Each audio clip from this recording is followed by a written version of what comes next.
So good afternoon. Thank you for joining us for today's Economic Development Committee meeting. We're going to start with introductions, and I think we will start with those online. And still moving. Monica, since you just zoomed in, could we start with you on introductions? You're still on mute. Hi, everybody. I'm Monica Flynn with Opportunity Stanislaus. I'm a business development specialist. Thank you. Brad? You're on mute too, my friend. Yeah, I know. Yeah, I'm Brad Blake with Edward Jones Investments and board member. Thank you. And Diana? Hello, I'm Diana Ruiz Del Rey with City of Modesto, the Public Relations Officer. Thank you. Good afternoon, Craig.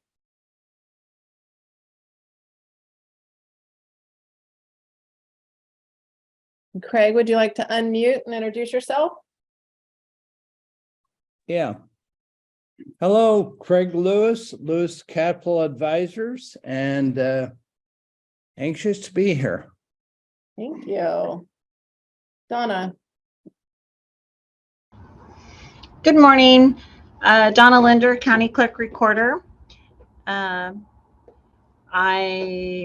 have been attending the meetings, but today I have another meeting, so I'll have to jump off. So hopefully I'll see most of it. Thank you for joining us. Alou? Lou Ceballos, Golden Valley Health Centers. I'm the Community Engagement Specialist. Thank you.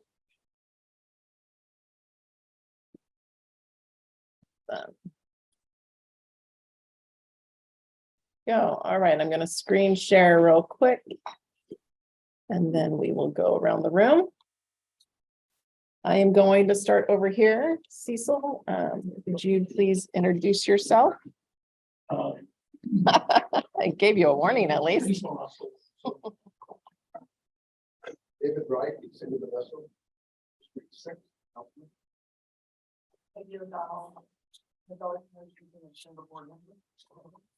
Good morning, Richard Cards, formerly with Brandon University, UMass, and we started with MJC.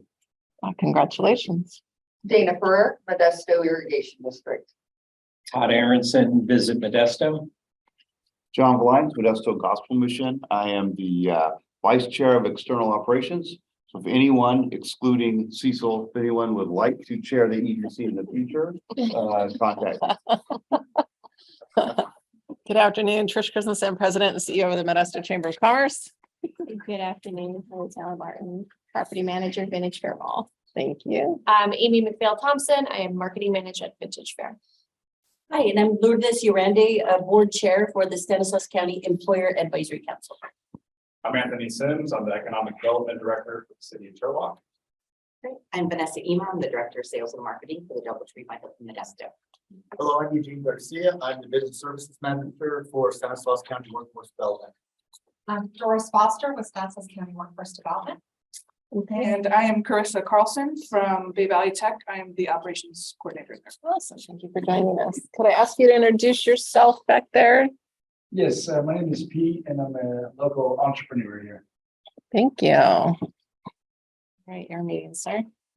All right, so we don't have, this is the first EDC meeting of the year. For those of you who've attended this in the past, we've gone to every 2 months. And it's now from 12 to 1 as opposed to 90 minutes. And so our next meeting will be in June.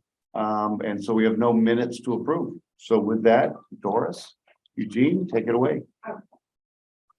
Well, thank you very much for having us. Again, I'm Doris Foster with Stanislaus County Workforce Development.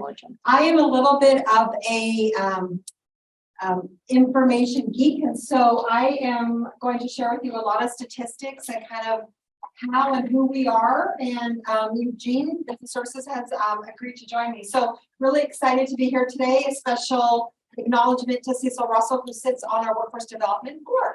So Cecil, feel free to jump in at any time. Yeah, be careful what you wish for. I will not be sorry. Keep us in check. So today, what we're going to talk about is really understanding the workforce needs of local businesses and what we do to help identify those businesses who are in greatest need. Chris, is it easier if I just took the, It doesn't matter to me, okay, unless you prefer that. that's fine, whatever, just runs smoothly.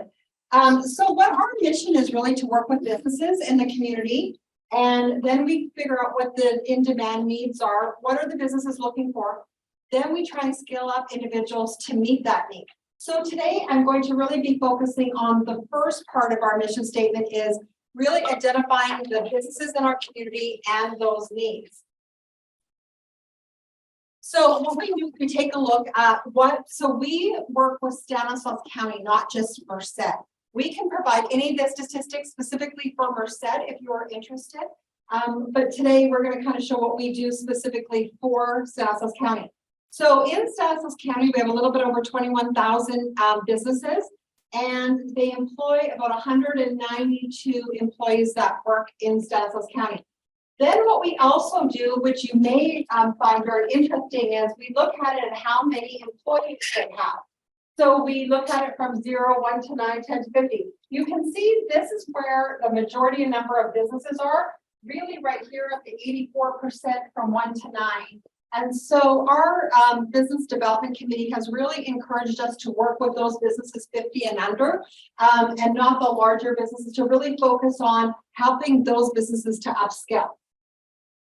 Then you have to put a little note. Then what we do is we take a look at what areas they are, and look at what industry. So we can see, no surprise to any of you, majority are really in our retail industry, manufacturing, kind of the same ones that you're seeing, eating and drinking, healthcare. Those are all the ones that you would expect to see them in. This is a big thing. We take a look at the stress factor of the businesses. We are able to get into Dun & Bradstreet, and there's a system called Katana. And so what we do is we take a look at those businesses who are in financial risk of closing. So it was really interesting to do it. We did a before and after picture during COVID. And it was really interesting to see that some businesses that were really like a high risk of closing suddenly were at a low risk of closing because they really were able to wrap up their services during COVID. And then you saw some of the opposite happening. A lot of businesses who were, low risk of closing. So here you can see that out of the 21,000 businesses, the number that I really hone in on is this number right here that are high. So there's 263 businesses right now in Stanislaus County that are struggling. Based on their financials and their staff and their turnover, and that will impact 2,112 employees. So we want to make sure that we're coming alongside, offering them the services that they need. Eugene will be talking about that a little bit later, and making sure that we are really honing in on making sure these businesses can be successful, whatever that may look like. If we aren't, then if you look at the next slide, this tells you how much rapid response we do. So rapid response is once a business has already indicated that they're going to close. By law, they're required to send me some sort of notification. And what we do is then we reach out to that business to see what we can help with. There's a variety of different things we do. It could mean that we come alongside and help move those employees into another business who's really looking. That's some of the things that we've been really seeing lately, because there are a lot of businesses looking for individuals. We can come in and we can really share. This is not confidential information. These are the employers who have listed that they are closing starting July 1st to now. So the total employees that it affected was 424, and that's 9 total businesses. Last year, the numbers were a lot higher. Last year, there were 18 businesses with 632. So we have someone, and that's what they do full time. They will jump in and they will contact that business and they will try and help skill up those individuals. A lot of times there's businesses who've had employees and they've been there for like 25 years, and they're like, what do we do now? We can get them into our program. We can help them with resume. We can help them get to where they're able to use their skills. And sometimes if it's so specific, we help with any kind of transferable skills. Okay. Now I'm going to geek out just a little bit for you. You all should have gotten a copy of this. And I see not everyone did, so I will come around. Okay, so the first one is what we received from the state, and the state puts together where they're seeing a lot of the where they're seeing the demands ranked by employment size. They look at what are the top employers in our area. So the top one is Anthem Blue Cross, Amazon. Amazon. So we can see where they are, and then we can see where the top occupations are. So this is really important to us to take a look at. Could you walk around and so we can take a really close look at seeing where are our businesses, who's hiring the most individuals. Could you go to the next one? This on the next one, please. This one really ties into what you have. And so it's this is just a bigger version of it. So what we do is we take a look at where we're seeing the most employees, the greatest amount of growth in the next 5 years.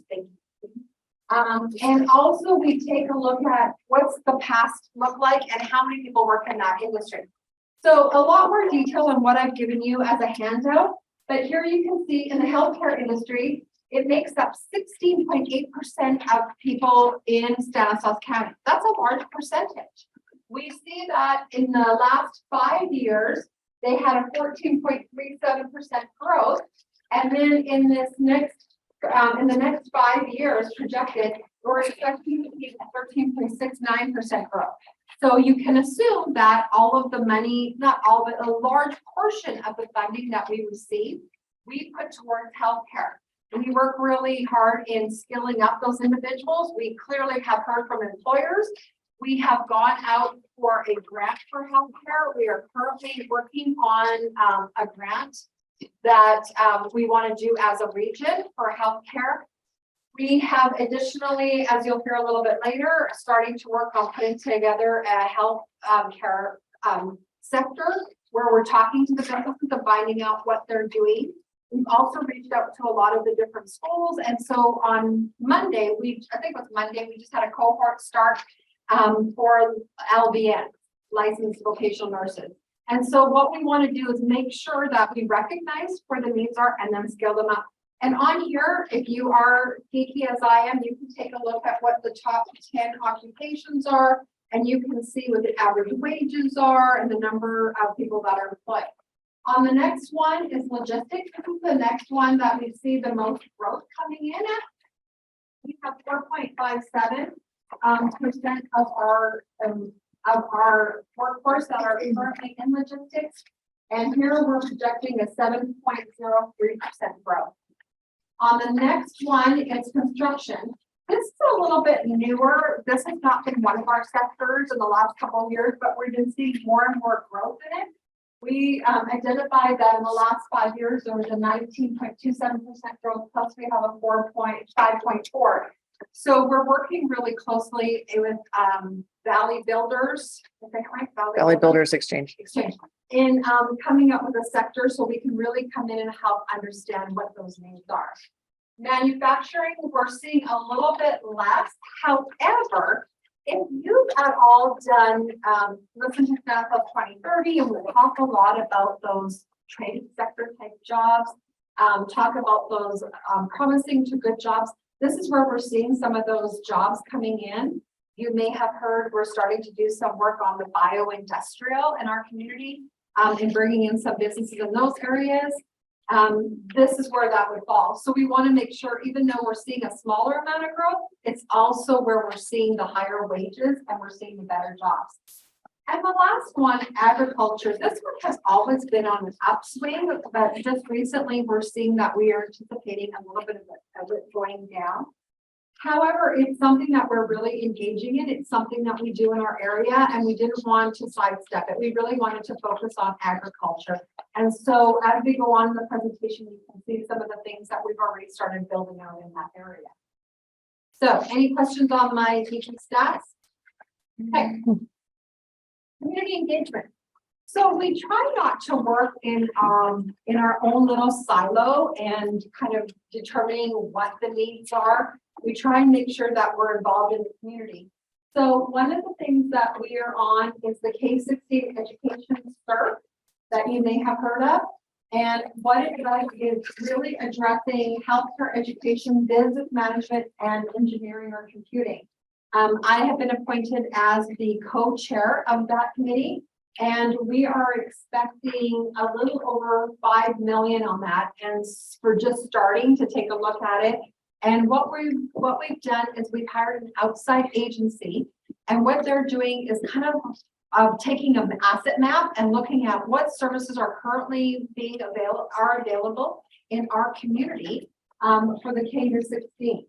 On the next one, the other one that we're really engaged in is the CERT, but this is for the economic CERT. And that one, they're projecting also 5 million awarded in 22-23. And that one just has a lot of 2 different players, and that's really focusing on economic development. The entity that is overseeing that is the workforce development in Merced. And what I should have said even on the last slide is this is a tri-county initiative. It is San Joaquin, Merced, and Stanislaus. Us. And so together we meet and we talk about what are some of the needs in our community, but right now we have to do a lot of that data research to figure that out. Hopefully you are aware of Cradle to Career. I sit on the steering team to that, and we're constantly looking at how do we work with the goal of bringing youth that are educated and working towards getting them to be job ready. We also facilitate the STAN Careers, which is part of Cradle to Career, in which we really look at what jobs are available out there. The problem that we see a lot is some of the schools or even youth, they want to do things where they think there's an interest and there's not necessarily a job there. So we're really trying to make sure that we're sending that message of this is what we see in the next 5 to 10 years. This is where those youth really need to be skilled. And one of the things that Eugene will be talking about with our ag sector, when we met with those businesses, they really talked about soft skills. So as part of this and a part of the SPI, Staff as Partners in Education, we've created a subcommittee to look at what are the soft skills that businesses are asking for. We sent out a survey and we got the survey back and we looked at those indicators of what they feel they need. And sometimes it's simple. Calling in when you're not going to be at work, showing up on time, some of that simple stuff. We have a commitment from our school districts that they are going to put that into the school curriculum. And we are building the curriculum right now in which to put that in. Scott Kuykendall is part of that committee. We also have Turlock Unified School District and Modesto City Schools that are really engaged in it. And we're really excited that they're listening to what businesses are saying and they're now implementing it. So Doris and I are 5, and we've been discussing this for almost a year, the soft skills part. And one of the things that we probably do is reach out to businesses to say, would you volunteer to go in a classroom and work with a teacher to help with soft skills? Because most of the teachers, this is not in their normal, whatever they teach and that. And so the decision was if we reached out to businesses that would volunteer to come in, teacher would be in the classroom, but whoever that business person is would work in talk about soft skills. Okay, and the next one that we're engaged in is Stanislaus 2030, which you hopefully are all familiar with. And we work really hard in understanding what the needs are. We just received $1 million grant to work with farm workers, which is part of the Stanislaus 2030. And the other thing that we're really focusing on right now is childcare. So we're seeing that employers are having issues in filling positions of employees. And a lot of these individuals are saying, I have nowhere to put my kids. There's not enough childcare right now. So what we're in the process of doing is working with the college, and they have a curriculum for childcare. What we would do is get a lot of individuals trained to be a childcare provider, either in their home or start a business. And hopefully we will start solving some of that problem. We will pick up the cost for the training portion of it. And so these individuals could then now have a career in that area. Sector strategies. So that's one of the things. So, and we've talked about globally, like what we've done to identify where the greatest needs are. And that was really, if you got anything out of what I said, that was really what we were looking at stats, looking at being part of all these committees, seeing where are we hearing the issues from, like keeping our ear to the ground to try and figure it out. So now in sector strategies, what we're doing is we're meeting with some of those businesses. So what we're doing in the 5 areas, if you want to kind of check them, we've identified, which is the same as what you had on this, we've identified the 5 sectors that we really want to focus on. Agriculture, healthcare, construction, manufacturing, warehouse, and logistics. And now we're starting to try and pull businesses together in those sectors. Do you want to go to the next one? Doris, can I ask a question real quick? Is manufacturing, does that include food processing? Yes, it does. So that's a really good question, John, because even in agriculture, in manufacturing, even within those sectors, there's still specialties in smaller areas. So for example, in ag, we're seeing like dairy, we're seeing like support services like agriculture banking, the supply stores, that kind of stuff. We're also seeing that in manufacturing, the different types of specialization. So what we're doing is we are really collaborating with different employers and trying to connect where the employers are at and then pull together a meeting. We look at shared statistics to say, hey, we recognize that this is where the jobs are. This is even an opportunity for employers to say, can you tell us whether I'm paying good wages? We'll do analysis for them. We provide a lot of information, but the idea is also to share those information with education. So on the next slide, you'll see what we do is we really focus on the businesses kind of sitting at the table and talking. And then we really make sure that the community colleges, even economic development organizations, community-based organizations are there involved and they're really listening to what are some of the needs. If you can pop back up. The areas that we focus on are education needs, training needs, their workforce needs, and other issues that they may have or that they are experiencing. We try and come along and we're not education. We're not business, but we can broker it and we can help pay for some of that stuff. And so we will come along and really try and help facilitate that. I think we've got 2 more. So this is where we are in the cycle. So the first part is just really building the team and putting that together. Then we prepare to launch it. We are working off of the next gen system that is in, I want to say, so Seattle or something. There's a specialist that works in all of the US and we'll be working really closely and pulling that data down from them. And this is the process that they have really shared with us. The cycle of developing a sector partner. We launch it, we get the individual starting to talk, we start getting people into a room. Then we build towards action where we're starting to listen to what businesses are saying, and then we start and react and do information based on that. And then we sustain and evolve where we keep them in the driver's seat. We are not the convener of it. We are there. We help hold the meetings. We pay for someone to be the facilitator, but it has to be another business who's the one who's running it.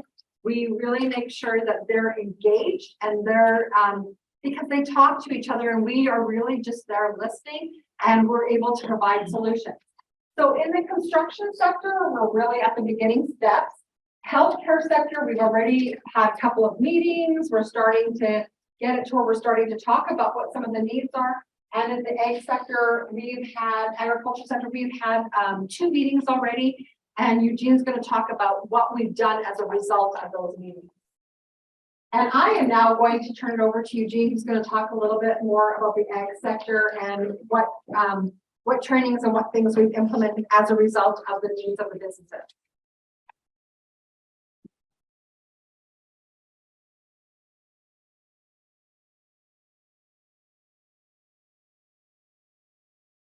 Hello, everybody. Thank you for allowing us to present here.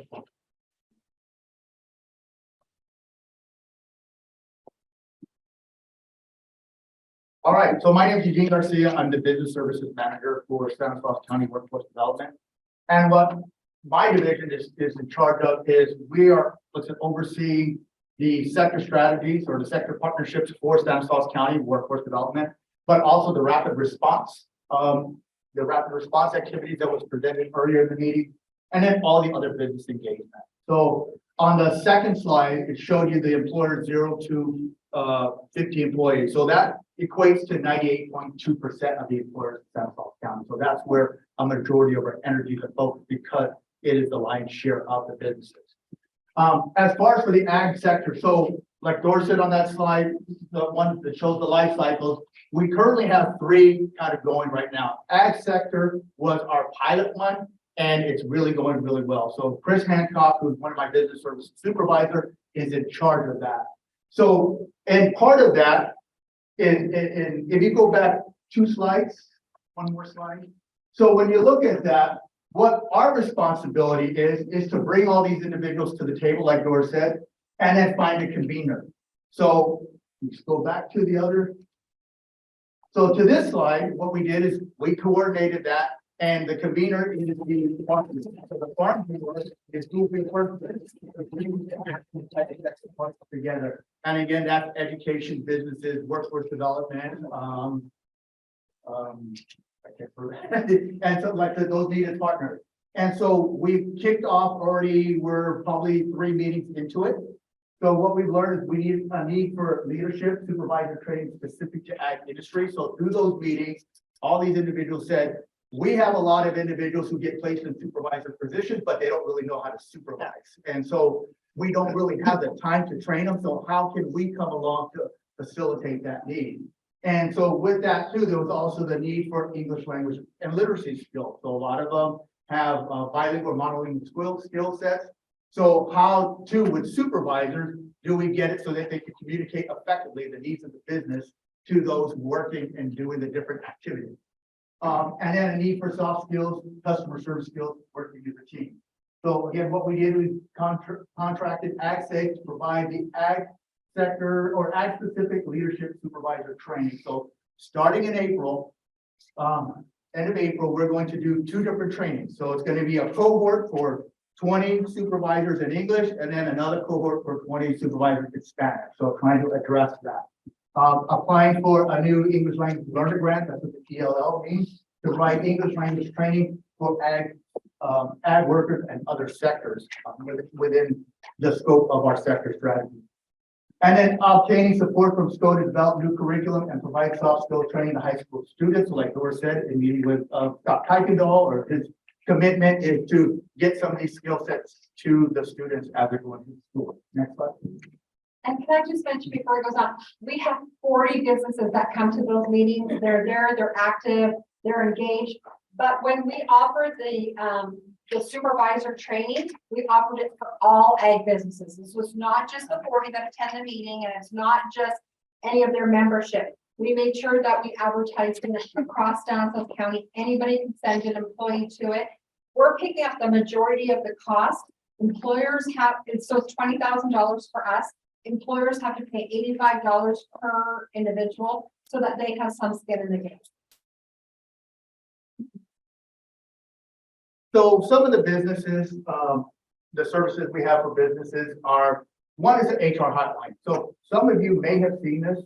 So it is part of our regional collaborative effort. So it's not just our county or Modesto. It's the regions that we were working with. Adolf Lopez, who's our contracts and program manager. He's also our regional manager. So he helps coordinate all this. And then as business services, then it's our responsibility within Stanislaus County to get a lot of this information to businesses. And what this is, it's a hotline that small employers can call, or those who don't have HR departments, and get a free service on HR issues, FEMLA laws, childcare issues, termination, any type of things that an employer might have and doesn't have, somebody in-house to do it, and potentially doesn't want to go and incur these costs.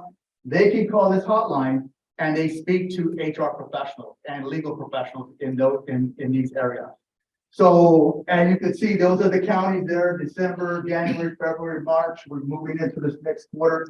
But you can see those are the numbers of businesses, so for Santa Claus County, 13% are engaged our HR hotline in December, January 29, Santa Claus 33, and March is greater. We're working with our marketing coordinator to really target different businesses, target especially those smaller businesses, because those are a lot of the ones who usually don't have this capacity and need. This is a big skill or big need for them to engage them and let them know about these services. So then this is the type of trainings we had. So in October, child labor laws, November, leave laws in California, discrimination, January 17th, labor law update, and then February 15th, higher right to the first time, the higher effective employees.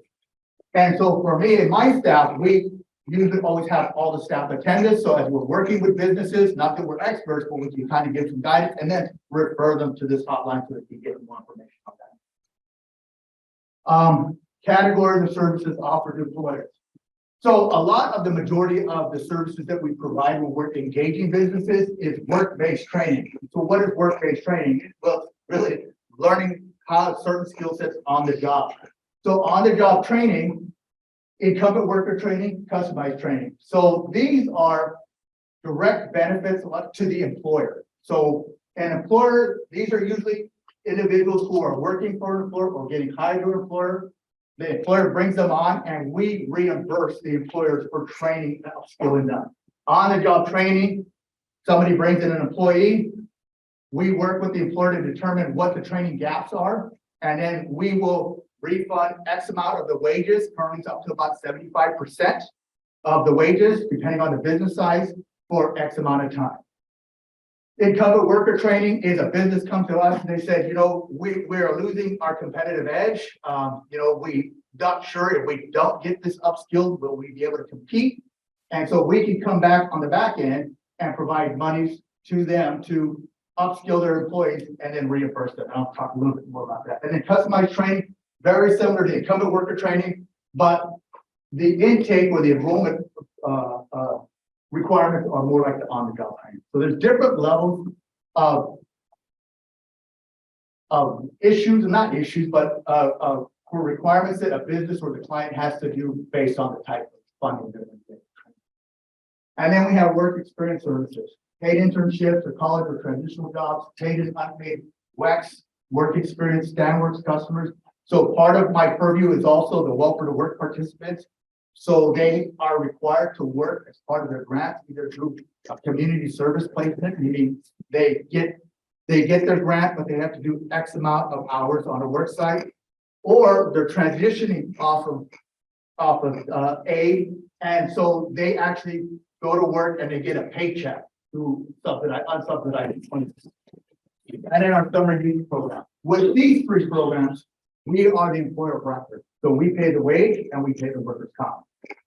We also have layoff conversion activities. Again, the rapid response activities. We provide labor market information. So an employer, like Doris went through those slides, says, I don't know how much I should be paying. I keep losing them. You know, how do I figure out what's the right wage? We can then, through our contract and planning unit, have them do an in-depth dive through that kind of view of the different things to find out what they should be paying based on their size, where they're located, to comparative businesses, and then come back with that data. And then they decide what, you know, how to utilize that to make them more competitive and retain employees. The cups are right there. Right, no, look right here. There's cups on top of the water.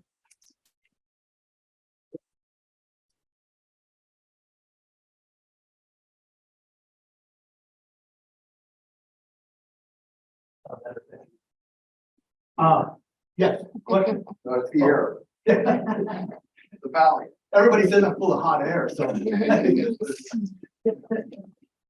then building sector partnerships, like we had in the previous slide.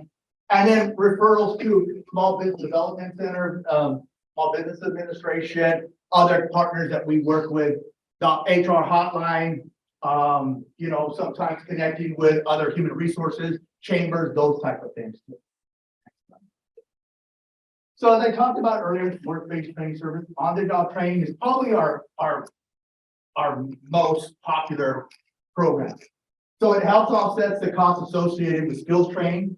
So there has to be a need and a desire for the employer to fill a skill gap, and then that the client needs these skills in order to be competitive and work to a higher self-sustaining wage. The trainee is the employee of the company. So in this case, the employer brings them on, they pay the wages and workers' comp.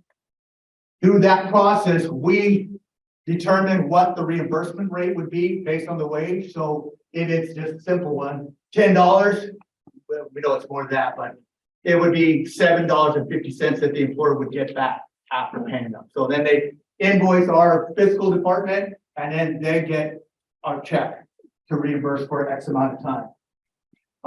Expectation for the employment. So the thing that the Department of Labor, who kind of guides how all this works, we have to ensure that we're working with employers who are successful.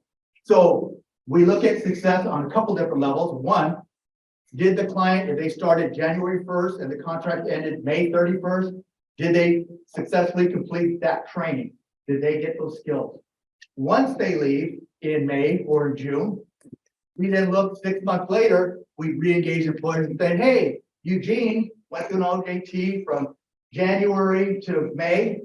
It's December, January. Is he still employed? Oh, yes, good. Did he get any wage increases, anything like that? Oh, no, okay. So then we kind of hang up the phone. Then come next May, a year later, we call them back. We re-engage this business. And we said, Eugene went through here. Is he still employed? If he's not, then we want to know why. Was it that they went to something different, or who knows what issue came up? The things we look for are like patterns. So if they keep losing employees, oh, they left for more money, they left for more money, then me or my staff can come back and say, hey, we can do a labor market assessment to see, are you really in the ballpark where you need to be with those wages? Okay, so next one, please. Worker-based training, so incumbent worker training. So this is a little bit different in the sense that an employer reaches out to us and says, we have a need to upskill our employees. We are converting a lot of our our machine operators, and we want to upskill to maintenance, entry-level maintenance personnel. So, and we come across this training that we'd like to do with it, X amount of dollars. So a couple of requirements for that is the employee needs to be a full-time employee, can't be a part-time employee, can't be seasonal. So ongoing, regular employees in the term of that.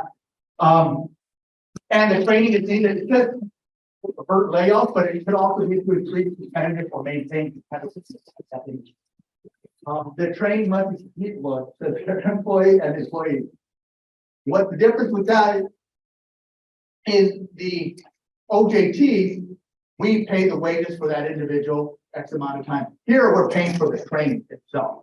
So the training could cost $10,000 based on the employer size. So we're looking at the small businesses at 0 to 50. They potentially could get 90% reimbursed. So if the training is $10,000, we would reimburse up to $9,000. And then what they can include as part of their 10% is the wages that they paid while they were in the training.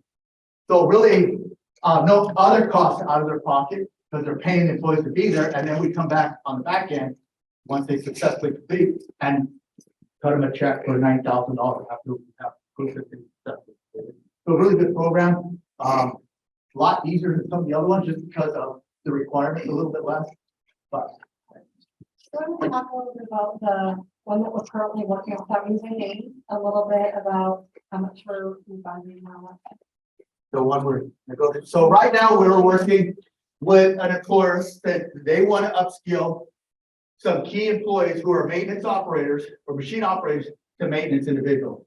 It's potentially a 2-year program that's going to be close to $250,000 to train them with wages. So based on the employer side, we are potentially could pay back up to half of that, so about $125,000 a month.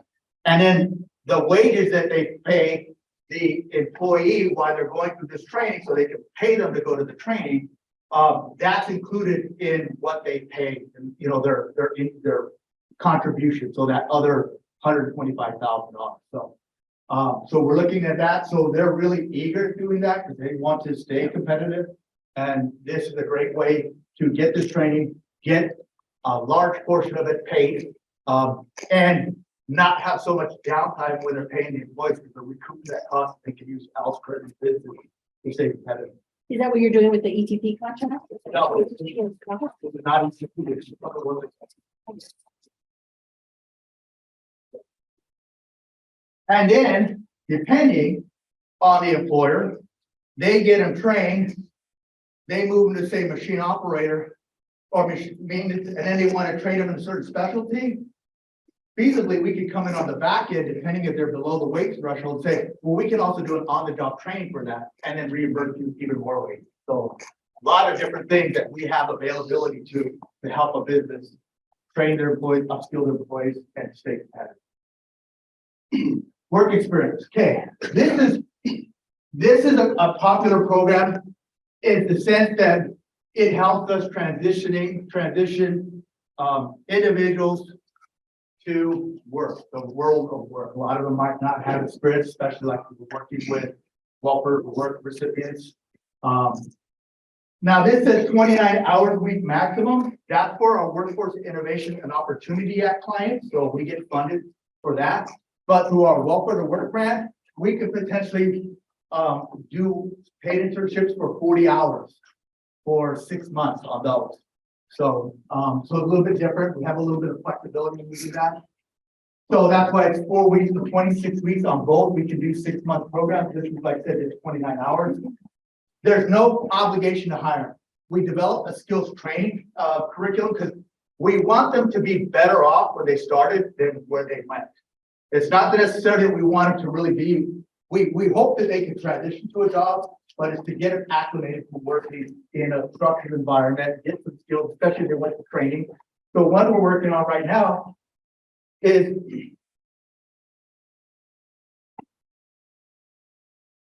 we're working with Scope. They just did a solar installer training for 20 individuals. So we had coordinated with them when they were starting the training to say, hey, when you do this, we will engage the businesses. So when they finish, we'll put them on paid internships so they can take that schooling and learn to apply it.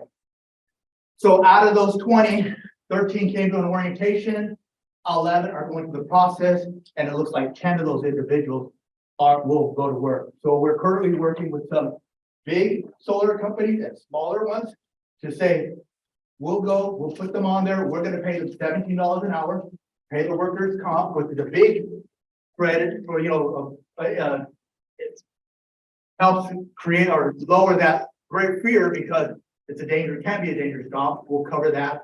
And we're going to do it for 15 weeks. And then hopefully on the back end, if the employer likes it, we'll say, now let's do it. Okay. Next.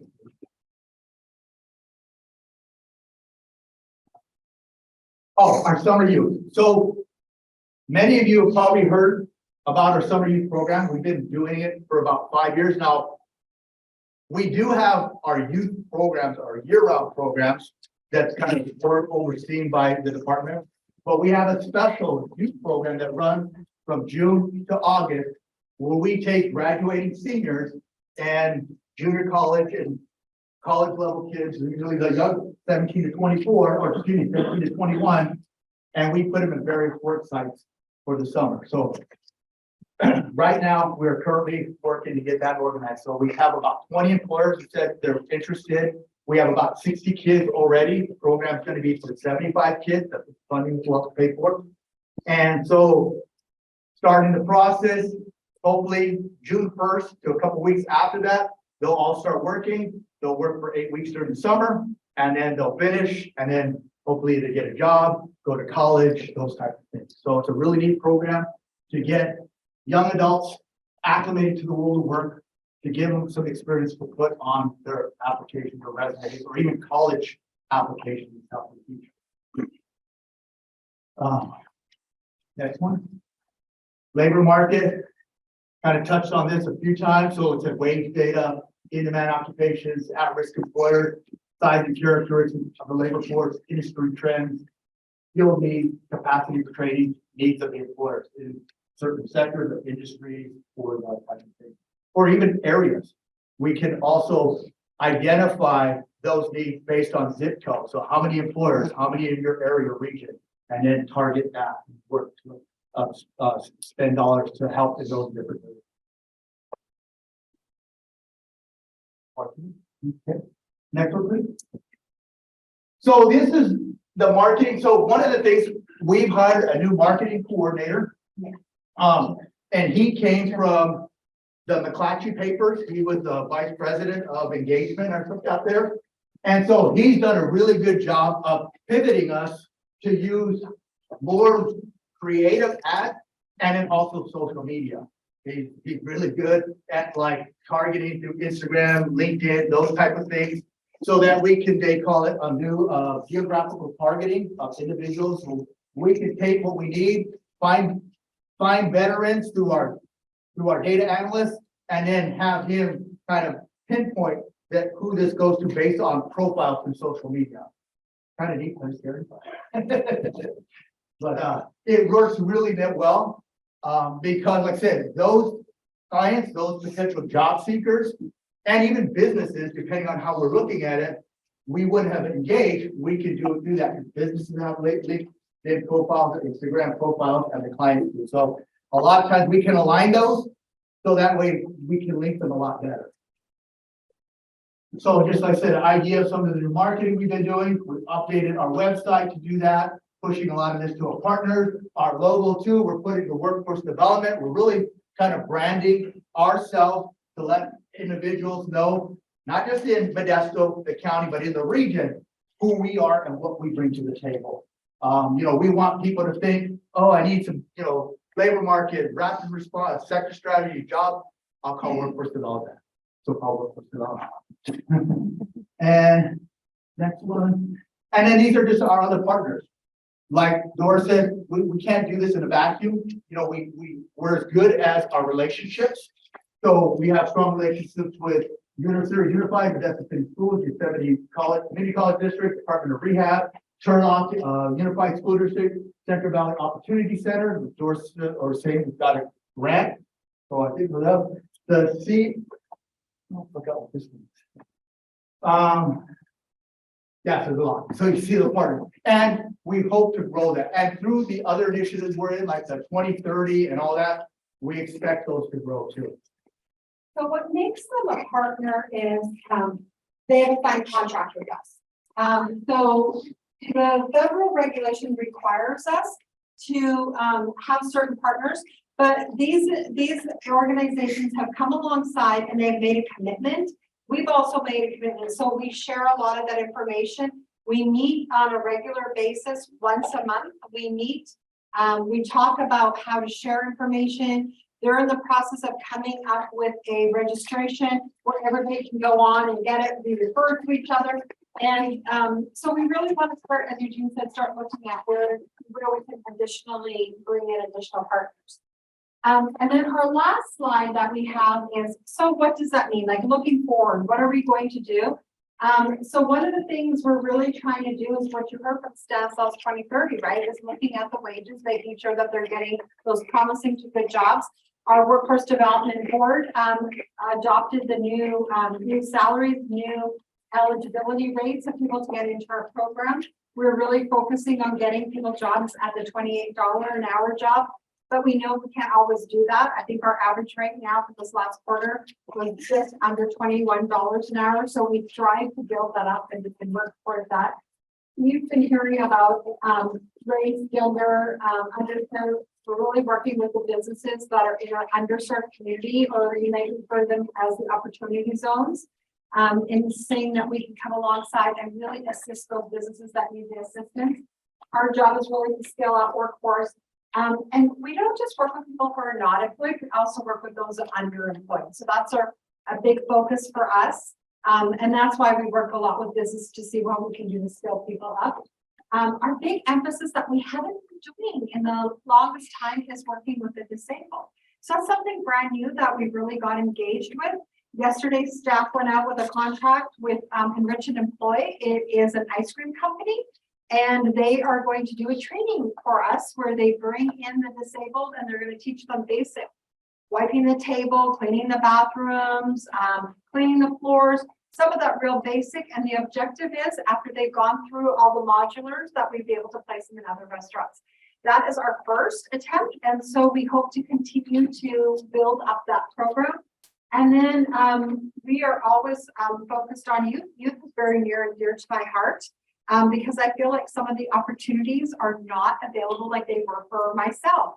You know, my husband did paper routes and I did babysitting. Well, those aren't available as they were in those days.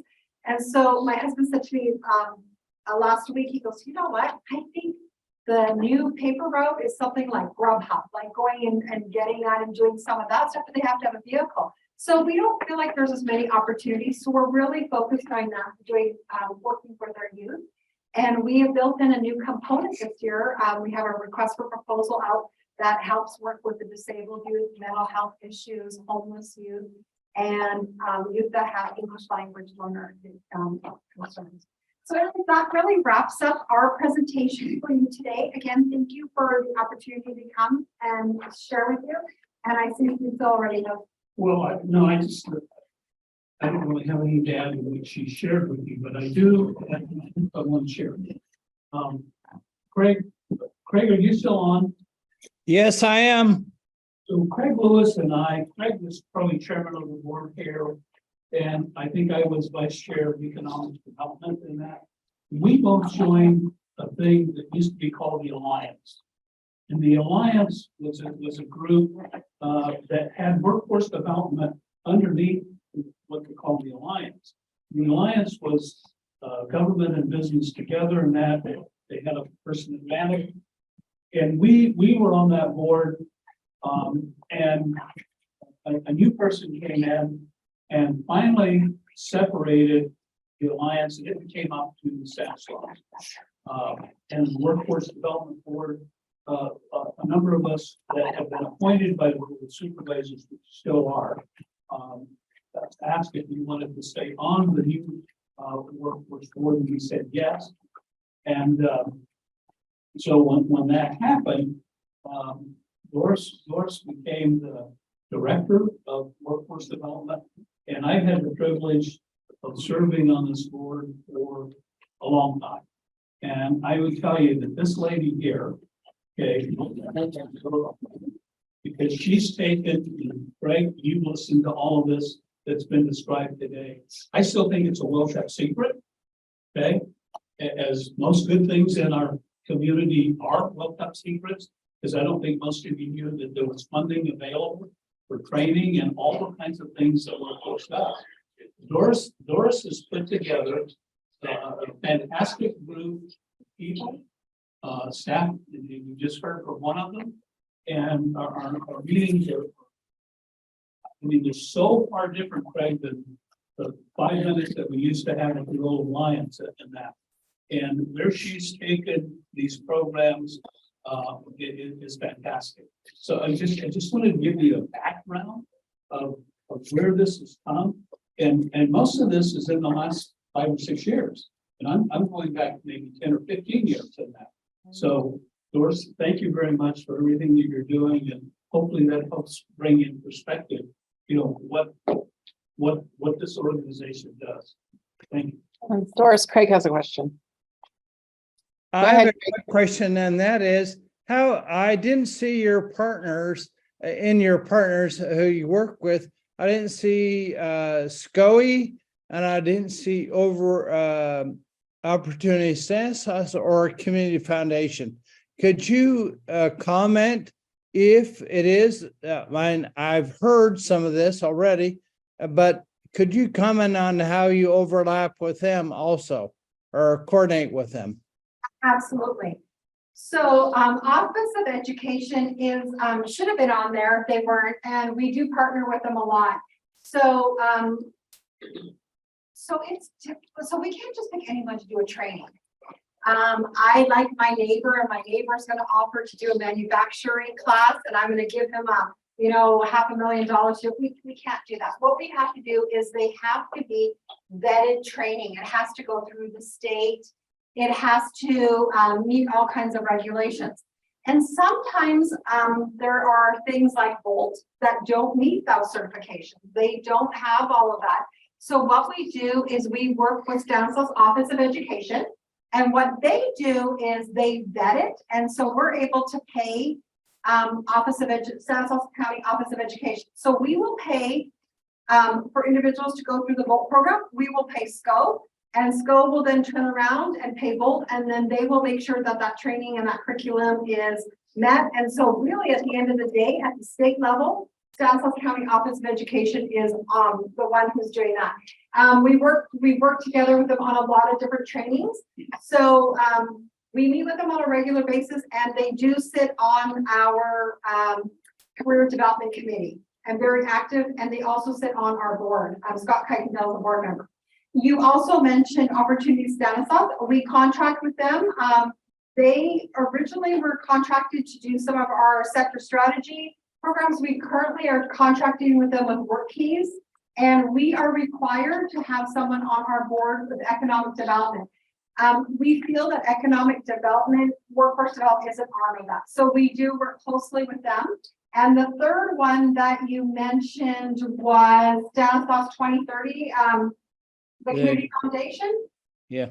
And I sit on their steering team and very active in that. We're always seeing what we can do to build in and pull some of those same services. So a lot of the decisions that we have made and the things that we're looking for as is a result of. An example of that is one of the things that we've been talking about in Stanislaus 2030 was the childcare thing. That's where that kind of came up with. So we've implemented that. That's why we've got the $1 million for farm workers, working with those that are undocumented as well as those that don't qualify for other services. So we work really closely.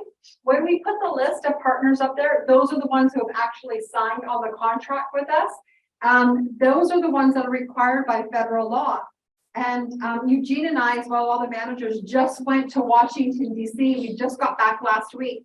And one of the sessions that I went to was talking about getting partners outside of the required federal partners. And I hate to say it, but I never thought of that before. And so I think we're going to really look forward to building in new partners, developing those contracts that allows us to share more information.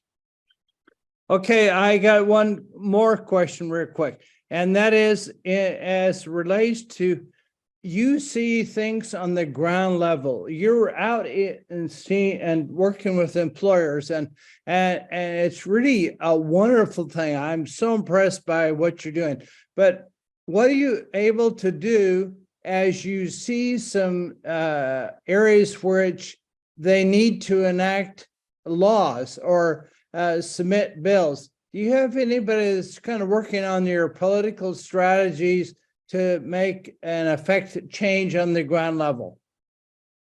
So I think it's been 3 weeks ago. Cecil, Jennifer Shipman Carlson, and I went up to Sacramento. We had Day at the Capitol. We met with 90 assemblymen and senators, and we were pushing Assembly Bill 685.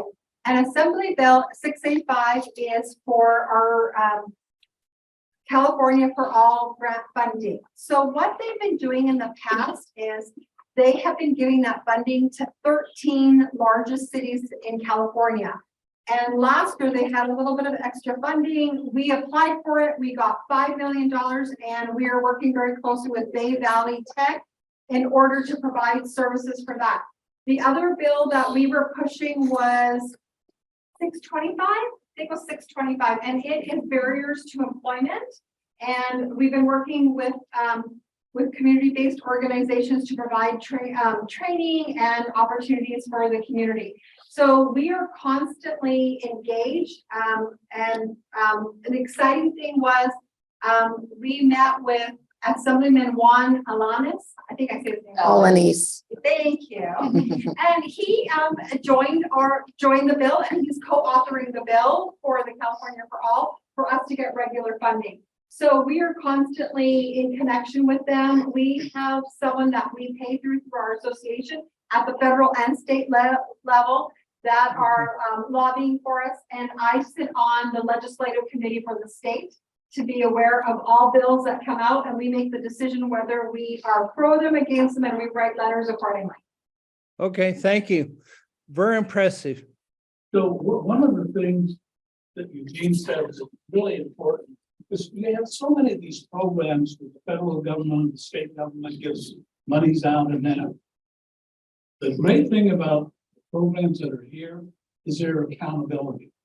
And Eugene touched on it a little bit. So if we gave, let's say we gave your organization $5 million to do, something, whatever, and you're gonna upgrade your employees, you're gonna, and we come back and check on that. And not just 1 year, but like you said, second year and that. So that's really important to all of us that are old business people, because accountability is what business is all about. So I think it's a great thing.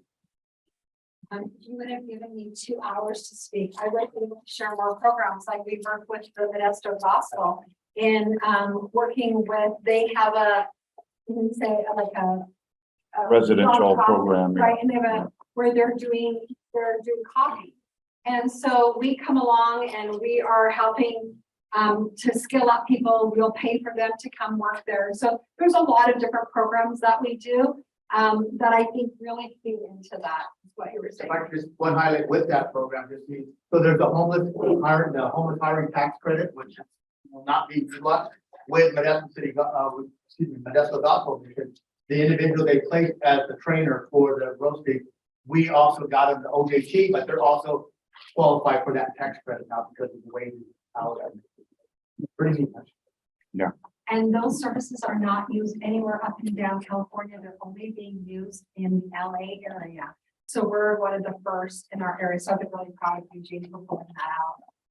So complicated.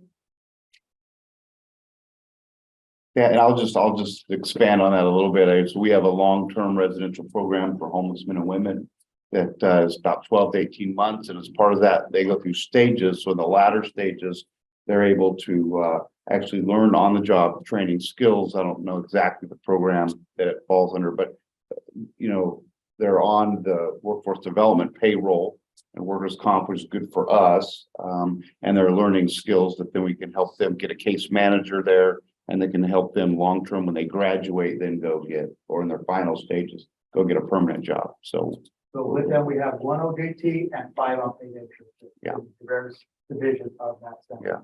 Yeah, we're excited about that. It seems to be working well. Our budget is just under 25 million. We have 92 staff. And Eugene heads up the business services division, in which he has about 16 employees. And so we really want to make sure we hear what businesses is what was really our message today. But then we could come back for another hour and talk about just what we're doing, as John mentioned, like with the clients, and how we're skilling them up to meet those needs and the different programs that we're providing. So again, another day, another topic. I'll just throw in real quick. I'm also on the SPY board with Cecil and Doris, and I sit on the economic part of the SURF group, the Tri-County conversation, and some of the Stand 30 subcommittees I'm sitting on. And Doris and I have started meeting every couple of 2 to 3 months just to brainstorm. She's constantly looking for someone to brainstorm a new great idea with that will make a difference for all of us. So tons of props to you for all your passion for our community. So thank you for that. Thank you. It's because I can't come up with ideas on my own, so I like to steal and get other people's ideas. I call it like it is. She's a little in the loop on all of them. Thank you for coming. Thank you. Thank you.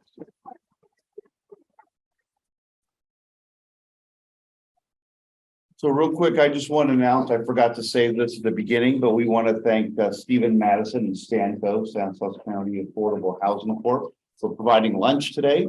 And then I'm going to announce again a June meeting, June 7th, speaker to be determined. GRC, Government Relations Council for this month is Friday, April 21st. After Agaware, the 20th, the day before, so tickets are available for that. Speakers Edgar Garcia, City of Modesto, and it's all about the update for the general plan. So that is something that has kind of a long time been here at EDC, but we're kind of combining that for GRC. And lunch will be sponsored by Craig Lewis of Lewis Capital Advisors. So we'll thank him for that. So if you can see Cecil Craig, he has a look of shock and surprise. Change your neck, Cecil. Yeah, where's the Graffiti Museum on this? Hey, we need money. So I will just reiterate, Agaware is on the 20th. This is the 26th or 7th year coming off of COVID. The number's a little bit fluid. So we're really encouraging table sponsorships there. Within the next few days, there will be an invitation out to one of our first members only events. I'm locking in the venue this afternoon. That's why I'm not formally announcing that part of it. But we will be hosting a members only come meet your legislators social. That will be taking place on May 4th, which is a Thursday from 4:30 to 6:30. More to come on that. We are also going to be announcing our next Women in Business, their subcommittee, their impact committee is going to be building another training to a very select group of women with Center for Human Services that are young mothers between 16 and 24 that are looking for some lift up. So watch what we have going on and what we have coming out in news and information, because we have some great things on our horizon over the next 6 weeks. So hang on and stay tuned. Thank you for your time today. All right, thank you. What time's that? May Thank 4th? you. Should be 4:30 to 6:30. You'll get formal invitation stuff to members and whatnot will come directly as an invite. Thank you, everyone. Have a great rest of your day. Thank you.